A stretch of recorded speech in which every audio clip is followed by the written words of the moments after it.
आप सभी को नमस्कार। मैं हितेश शर्मा। पिछले 2 महीने में लॉकडाउन के दौरान मैंने अपने कई मित्रों से बात की। उनसे पूछा कि उन्होंने लॉकडाउन में क्या विशेष किया, क्या उनके जीवन में अंतर आया। उन मित्रों में कुछ मिडिल क्लास परिवार से हैं, कुछ धनी परिवार से हैं। जो मिडिल क्लास वाले मित्र हैं उन्होंने कहा कि उनके जीवन में कोई खास अंतर नहीं आया। वो पहले भी काम करते थे और अब भी उन्हें काम करना पड़ा। लेकिन जो रिच परिवार से हैं उन मित्रों ने कहा कि उन्होंने अपने जीवन में किसी भी पल ये नहीं सोचा था कि उन्हें घर का काम करना पड़ेगा। घर के सारे लोगों ने मिलकर घर के सारे काम किए। किसी ने सफाई की, किसी ने डस्टिंग की, किसी ने कपड़े धोए, किसी ने बर्तन साफ किए, किसी ने खाना बनाया, किसी ने बाकी के काम किए। एक नया चैलेंज उनके जीवन में आया और उसे उन्होंने मिलकर पूरा किया। क्या आपको नहीं लगता कि आपके जीवन में ईश्वर किसी न किसी रूप में कोई नया चैलेंज या कोई नई टास्क आपके सामने रखता है? और हर बार रखता है। एक पूरी होती है, फिर कोई दूसरी टास्क आपके सामने आ जाती है। जब भी आपके सामने कोई नया चैलेंज आता है तो आपके पास 2 ऑप्शन होते हैं। पहला ऑप्शन ये कि उसके साथ आप रहना शुरू कर दें, सेफ जोन में, कोई रिस्क नहीं, आराम से।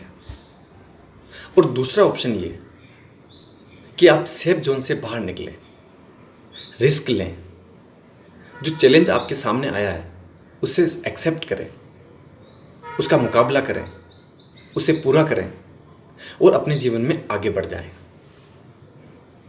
जिसने भी ये दूसरा ऑप्शन अपनाया वो अपने जीवन में आगे बढ़ गया, सफल हो गया। अधिकतर लोग सेफ जोन में रहना चाहते हैं। उन्हें लगता है कि ये जीवन आराम करने के लिए,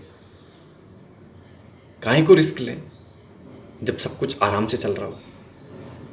नेताजी सुभाष चंद्र बोस, उनके जीवन की एक महत्वपूर्ण घटना है। उनके बचपन में वो 7 वर्ष तक एक मिशनरी स्कूल में पढ़े। उसके बाद उनका एडमिशन एक भारतीय स्कूल में हो गया। वहाँ एक नई समस्या उनके सामने थी। उस स्कूल में एक बंगाली विषय अलग से सब्जेक्ट चलता था। एक दिन क्लास के टीचर ने सब बच्चों को कहा कि गाय पर निबंध बंगाली भाषा में लिखकर लाना है। अब सुभाष चंद्र बोस को बंगाली बहुत कम आती थी। जैसे तैसे उन्होंने निबंध पूरा किया, अपने टीचर को बताया, तो टीचर ने पूरी क्लास के सामने उस निबंध को पढ़कर सुनाया। उसमें इतनी सारी गलतियां थी कि सारे बच्चे सुभाष चंद्र बोस पर इतना हंसे कि सुभाष चंद्र बोस को अपने मन में बड़ा अपमान फील हुआ, बड़ी हीन भावना फील हुई, बहुत बुरा लगा। लेकिन इस घटना ने उनके जीवन को पूरी तरह से बदल दिया। साल के अंत में जब रिजल्ट आए तो पूरी क्लास में सुभाष चंद्र बोस ने टॉप किया और बंगाली भाषा में सबसे ज़्यादा नंबर सुभाष चंद्र बोस के आए।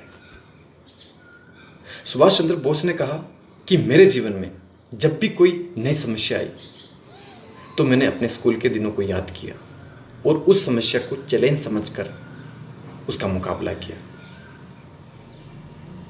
आप में से अगर किसी व्यक्ति का एक्सीडेंट हो जाए, उसके पाँव में फ्रैक्चर हो गया, अब ऑपरेशन होगा, पाँव में प्लास्टर बंधेगा, थोड़े दिनों तक उसे इसके साथ जीना होगा। एक नई समस्या आ गई, एक नई टास्क आ गई, उसका जीवन बदल गया। किसी न किसी रूप में हर व्यक्ति का जीवन हर पल बदलता रहता है। जो व्यक्ति समझ गया, जिसने चैलेंज एक्सेप्ट कर लिया और उसका मुकाबला किया, वो आगे बढ़ गया।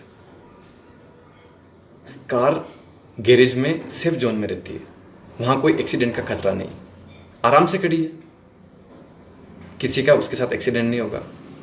लेकिन कार इसके लिए नहीं बनी, कार रोड पर चलने के लिए बनी है।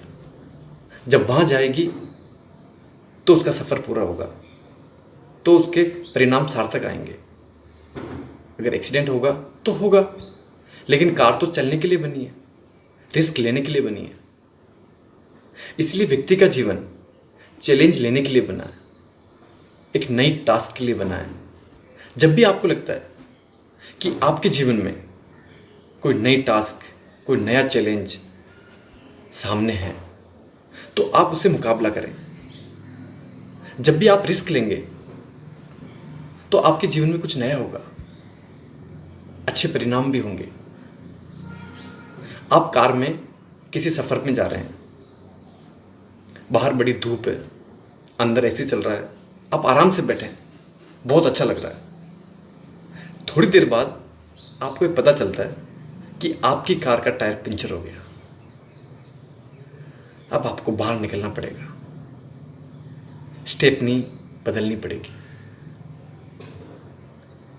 एक नई टास्क, एक नई समस्या, एक नया चैलेंज।